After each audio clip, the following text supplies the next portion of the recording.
Hey everybody, it's Eddie Joe on Crypto for GrowMyBag.tv. Hope you're having a good one. It is a beautiful day outside. Just sitting outside looking at all the snow. So freaking awesome. Well, sitting inside looking at the snow outside. Shiba Inu yesterday had some big news. They dropped an NFT collection, about 10,000 NFTs that they're expecting to also boost the Shiba Inu ecosystem. This is actually pretty cool. The name of the NFTs are Shiboshis. So go check them out. Go see what it looks like. No, I'm not promoting anything in this case. I just really like Shiba Inu. Sorry, I just do. I don't know why. I think it's because my son got me into it. So that's probably why. Curve Finance has come out with a statement saying that, hey, there are some fictitious apps out there using their logo that are not theirs, specifically on the Apple App Store. And it also could be on the Google App Store. So keep an eye out and pay attention. All right. Kraken, to abide by or to comply with the new regulations in the UK, is forcing everybody to verify their wallets. That's actually a very big deal. And it's actually something that's good. So pay attention if you're out there in the UK and you're using a Kraken wallet. You're going to go through the process. If you do have to go through the process, hey, do me a favor, drop me a note and let me know how that process went, if it's easy enough, and let me know what your thoughts are on that process. That'd be greatly appreciated. I just like to learn. Cameron Winklevoss, Gemini, one of the Winklevoss twins, said that, yeah, we're definitely skyrocketing toward, a hugely increased demand for Bitcoin following the halving event. He's definitely thinking that. And then Michael Saylor continues to double, triple, quadruple down on his thought that Bitcoin is definitely careening toward $1 million per Bitcoin. So just let that wash over you for a minute. $1 million per Bitcoin. People were laughing at me when I told them to buy Bitcoin when it was $16,000. They kept laughing when it would hit 18. Then it hit 20, 22. They kept laughing. And now we're at 51. It wasn't that long ago. It's just last year. It was just last year. People were laughing at me when I said, listen, you should rack up on that. And something else that you should pay attention to are all the other coins that move almost in sync with Bitcoin, because those are going to be all coins that move first that might give you multiples. Stacks is one of them. It hasn't given you multiples yet, but it has increased more than Bitcoin. Pay attention. Just pay attention to these things, these opportunities that pop up. Do your own research and dig in and look at the numbers and see how they add up for you. As a matter of fact, look into the numbers. And if you see something that I say that's wrong, do me a favor, let me know. Because that means I failed in my research. I want to learn. Share the joy. Something else that's really cool, I keep telling you guys about Chainlink, about it being a part of the connective tissue in the Web3 space. We should be paying attention to that. We really should be paying attention to that. Is because they're actually partnering with Telefónica to stop Web3 hacks. That, I'm sitting back and I'm just going, wow, that's deep. That's a lot of behind the scenes infrastructure level work, right? That's a lot of things that are going on that I'm really paying attention to, because those are the things that are going to keep everything going. It really is. Things like that are going to keep us going. Just trying to open up another application. I'm going to show you guys something that, we're actually working on. We also have ARK Invest selling $34.3 million worth of Coinbase ahead of their earnings, earnings call. And I'm sitting back and I'm going, that's actually pretty smart. It's actually pretty smart. ARK Invest, in case you don't know, is the third largest Bitcoin. Well, ARK Invest and 21 Shares, they partnered to do it. Third largest. BlackRock, Fidelity, ARK Invest. There is a huge distance between number 3 and number 2, not so much between number 2 and number 1, But that ought to tell you some stuff. That ought to tell you some stuff, right? Or still an Australian police officer, please help me. Wow. It is alleged that an Australian police officer, William Wheatley, faces charges for allegedly stealing 81.616 Bitcoin, all snatched from a drug bust. Legally, you're in trouble, right? Then whoever's Bitcoin that really is, they're probably looking for you too. Just what were you thinking? Allegedly. You know, I'm just sitting back and I'm just tripping over it's on the blockchain.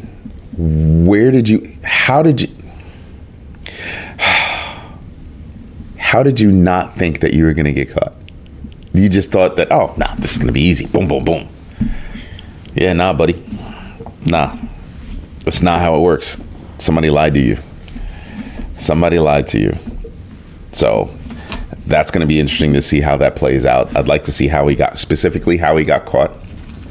You know, when I'm looking at Bitcoin ETFs, by the way, BlackRock by itself added about $750 million into their account, you know, inflows yesterday. Day before that, it was 500 million. Also yesterday, $100 million for ARK Invest 21 shares. Yes, I'm getting into the habit of not saying ARK Invest alone because it's a partnership between the two. Come here, Stitchy. Up. Come here. Uppy. Come here. Everybody wants to see you. Come here. He doesn't want to get up here. Let me see if I can coax him. Come here, Stitchy. Come. No, Stitch, come. Come here. People are waiting. You don't want to come? All right, fine. He refused to hop up on my leg. Hopefully you saw him like right here. He can be a little camera shy sometimes. We'll see how it works out next time, see if he comes. I made a promise that I would try to get him on here. Peter got on me about it. You can hear him barking. Somebody probably walking by the house. Peter got on me about it. Punanimous Me got on me about it. So there, I tried to get Stitch on camera. Something else that I wanted to go over with you guys. I couldn't pull up the screen. Actually, I can pull up the screen. But it's just a little too much to go through everything. So right now we're looking at, for the class that I'm pulling together, we're looking at currently the origin of crypto, right? Not, you know, just a brief overview of crypto, then the metaverse. Let's really get into what that list looks like. Metaverse, decentralization, blockchain and cryptocurrencies, semantic web, artificial intelligence, and machine learning, because yes, that is a part of the Web3 space. Interoperability. I work on interoperability within the metaverse in a major fashion. I am a principal member of the Metaverse Standards Forum, where we do a lot of work trying to figure out how can we make the best suggestions and for what when it comes to interoperability between all of the different spaces that make up the broad stroke of the metaverse. We also have tokenization, the types of cryptocurrencies, and there's Stitchy again. It's my little good boy. We have virtual, augmented, and extended reality. That's a very big deal, more than what people think, and user sovereignty. We also have regulatory and ethical implementations, as well as risk management in the crypto space. That's the class that I'm looking to put together. If you have suggestions on anything else that you would like me to cover, do me a favor, drop me a note on growmybag.tv.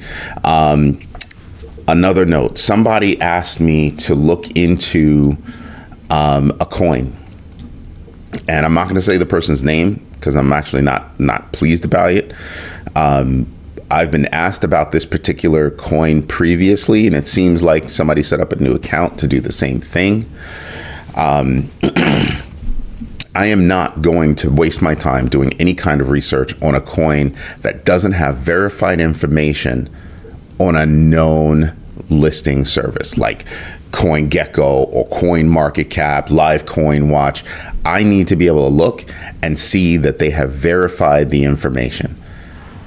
That's the bare minimum. The bare minimum. It's not about the market cap. It's not about none of that. It could be a small coin. It could be a brand new project, but it needs to be verified by another resource other than myself. Somebody needs to actually go through and see the numbers. Because if it's not there, then I'm just going to take it as it being a scam. And that particular coin, I definitely think is a scam. Somebody asked me about it last year, and I looked at it and I was like, yeah, scam. So no, I'm not going to mention the coin name. Let's just say it's ranked in the upper 4,000s on CoinMarketCap. How do you even get that far? How do you even get that far? Because in the top 100 coins that are out there, you get all the way down into the 100 millions, even a little bit below 100 million. Top 250. That's why I chose 250 for, from when I run my numbers for that list. So yeah, no, I don't mind researching coins and things like that, but let's try to have a little bit more honesty about what you're trying to do, right? I'm not going to mention a coin that I have no interest in. Just the other day, somebody asked me about, man, it was yesterday, and I totally already blacked out about the coin, but I mentioned the coin on camera. And I said, no, I'm not into that coin right now. Its market cap is below 250 and blah, blah, blah, blah, blah, blah. Nothing against the project. But I did look at it because it had verified information. That's all I ask, verified information. I definitely prefer, I think I'm going to change the rule to you have to be a member of growmybag.tv because this is the exact kind of thing we're trying to fight. I love having a community where people are sharing, just blessing me with information about the research that they've done. But there are also bots. There are also people out there suggesting things that shouldn't ought to be suggested. So to keep it real, yeah, we're charging $12 a year to be on growmybag.tv. And that little bit helps us stop all that nonsense. Yeah, I'm a little annoyed by that. Sean Shingatuk, my man. I like you, man. You've been dropping some good stuff. Thank you. A lot of people have been dropping some good stuff, teaching me, just helping me. Sharing is what it's all about. So whether you're sharing on growmybag.tv, our channel on YouTube, we're about to have something on actually our own streaming service. Just love it. Just, keep it coming.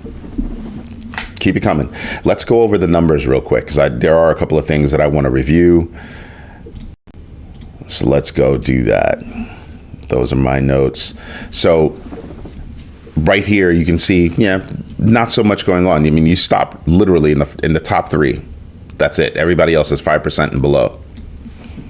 So nothing's really going on here. Not even a reason to call anybody out, because there's just really nothing going on at that 5% mark that I keep talking about.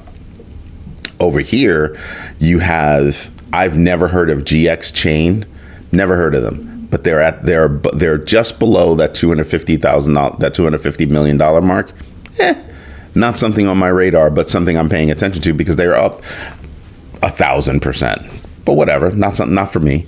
VThor, part of VeChain. I actually have a little bit of this. I got airdropped some for some strange reason.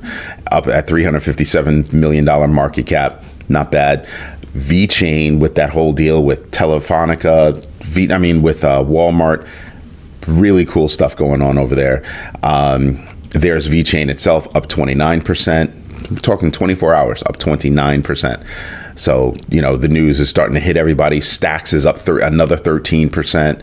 BitTorrent, 13%. Psy up 12%. Helium. I keep harping on Helium, how good they're doing right now, especially with Helium Mobile, all that good stuff, HNT. Excuse me. But I have to admit, and I've said this a few times. It was a while ago that I was just like, I'm writing Helium off. And guess what? I had to write them back on. This is why I keep my nose in the news. You know, I told you that I'm not a fan of Pepe, but Pepe is up 12%. I'm done. I've never touched Pepe. I'm not going to touch Pepe.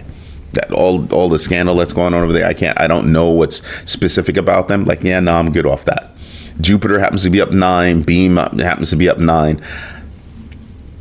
Jupiter didn't do anything wrong. I'm just waiting for real activity. Like, I'm waiting to see like what's real activity and what's, you know, trade to get paid activity. That's the difference for me. That really is the difference for me. Let's go to earnings. Let's see. DoorDash is up. Definitely want to see about that. Let's see. Applied Materials is up. Deere is up. That's something I want to pay attention to. Don't know Southern Company. Coinbase is up today. That's going to be huge. Again, ARK Invest dumped $34.3 million ahead of their call. I wouldn't be able to tell you what I'm thinking about Coinbase. I really wouldn't be able to tell you. I would think that they would be up over a little bit, but we'll see. I don't know, because we're talking about the previous quarter, so they might have been down last year at that point. But I'm definitely paying attention to that. Archer Daniels, CBRE. I'm definitely interested in seeing that because that's commercial real estate. I definitely want to know how that space is doing. Who else is here that I might want to pay attention to? Reliant Steel and Aluminum, only because the larger company is having issues, and I want to know if they're having issues too. And you have Hyatt Hotels, and that's going to tell me about travel. Roku is something I'm interested in because I use Roku devices all over the place. So yeah, and that's also one of our streaming platforms. We have Rebel Vino streaming on Roku TV. Yeah, that's actually ours. Let's see. I'm not worried about what's going on with that. The Fear and Greed Index is at 72, down from 74 yesterday, slightly down from 72, 74. See what I'm saying? I think it's going to go back up again. The reason why, just things are looking good. There could be a slight pause right now in what we're looking at, right? There really could be a slight pause. Sorry, I wasn't showing my picture. I apologize. Here's something that I caught my attention this morning. Look at that. $93.5 billion. Real close to that $100 billion mark. I don't think we're going to get to that $100 billion mark until probably around March timeframe. First couple of weeks of March is when I'm thinking that could happen. Definitely after the halving event.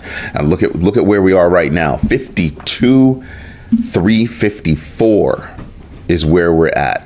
And a lot of people were saying that 52.4 is that number that we have to crash through and maintain through to actually get to that next mark, which would be 55. And then they think after 55, 60 is just a joke. Looking at where we are right now, if you had to ask me, I'd probably say we could hit 60 within the next couple of weeks. We could. All right. Not saying we will, but we could hit 60 within the next couple of weeks. After the halving event, I think it's just going to go haywire. I really do think it's going to go haywire. Looking at the big board and how everything's moving right now, Uniswap is up. I told you about VeChain already. Not everybody, but a lot of places seem to be green. If you're looking at Link, yeah, still above 20. Just saying, still above 20. Definitely liking that. Not too many things are going down, and if they're down, they're only down a hair. I want you to be paying attention to Ethereum. Ethereum hit above 2,800 yesterday. Don't sleep on it. Don't sleep on the things that run on top of Ethereum. Just saying, pay attention. Pay really close attention. You know, I'm probably going to get some more stacks is one of the things that I'm looking at. That's it for today. Anyway, this is Eddie J on crypto for growmybag.tv. If you have suggestions on how I can make things better for you, please let me know. I did get Stitch on camera a little bit. You did see him right here. And just hit us up on growmybag.tv and I'll let you know if I can do something better. You know, if I can implement what your suggestions are. Anyway, hope you have a good one. Bye-bye.